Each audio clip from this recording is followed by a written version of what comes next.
Hare Krishna! Serving Tulasi Devi is very beneficial for our spiritual lives. We hear in the Tulsi Kirtan that whoever takes shelter of Tulasi Devi has their wishes fulfilled. She bestows her mercy on them and makes them a resident of Vrindavan. In the Bhakti Rasamrita Sindhu, we read how simply by seeing Tulsi, all of one's sinful reactions are destroyed. By glorifying her, one's illnesses are cured. By offering her leaves at the lotus feet of Lord Krishna, one attains liberation in the form of pure devotional service.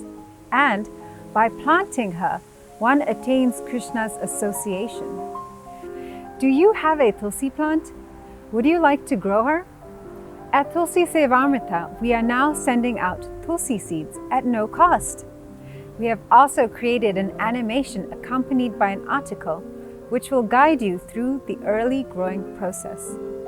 We invite you to follow the link in the description to tulasisevarmata.com, where you can obtain Tulsi seeds for yourself or for a friend and learn how to serve Tulasi Devi. Subscribe to our YouTube channel and newsletter to stay up to date on videos and articles. Thank you very much. Hare Krishna.